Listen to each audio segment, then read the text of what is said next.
Okay, so I've noticed something that you guys are doing that's good. It's not that you're doing anything wrong. It's just that you can do it better, I guess.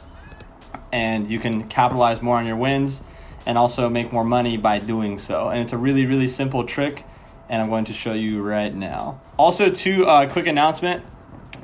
So I've been doing everyone on the live calls, but I will be switching to the VIP signals and up. So VIP signals, university, and mentored students, and up for the Zoom calls only. I'm going to do it until probably November 30th, and then I'm going to switch to that only, like I originally was going to. So if you're just a member, you still will get access to the Discord and the free signals, but you won't have access to the Zoom calls. So I have to make it worth it for everybody, you know? Okay, so for instance, I brought this up. I'm bringing this up because I saw Joshua do it, and she did a really good job, right? So she had her take profit, which it hit. So if you guys, let's say we get in here, right?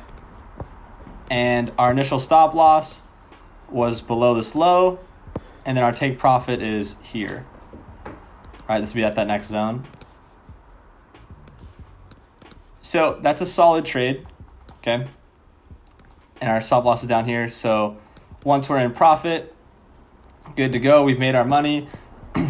So once it hits your take profit, instead of like having your take profit set right there, right? Identify where you want to take profit at. And then once it gets there, move your stop loss up to right below that. Because what this will allow you to do is capitalize on that take profit zone if it does keep going. So right, it already hit our take profit, and most of us have already gotten out of this trade. And this is what I do every single time. So I've never brought it up. I never thought to even explain it more in depth. But so it hits our take profit here, okay? So when it hits this zone, what we can do is, instead of setting a take profit, is trail the stop loss.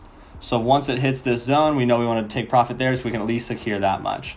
What we can do is put our stop loss here. So once it does continue up, we can milk the rest of that move. And then every 10 pips or so, you can move it up 5 pips. Or every 20 pips, you can move it up 10 pips. I would just go half of the movement. So every 5 pips, you could go 2.5 pips if you want to keep it really tight.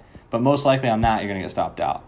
So I would for me personally, I'd be like every 10 to 20 pips, move it 5 to 10 pips up. And that will allow you to capitalize on those wins. Jay, you didn't miss anything. I'm just going over a short Zoom call. There's just a little thing that I was seeing throughout the community. So anyways, does that all make sense to you guys? Does everyone get that? So still do your same analysis. If it does hit your take profit, great. But instead of setting a take profit, move your stop loss up to right where your take profit was, or right below it. So if it does continue to go up in that direction, you know, you can milk the rest of that move. You can secure those profits as well.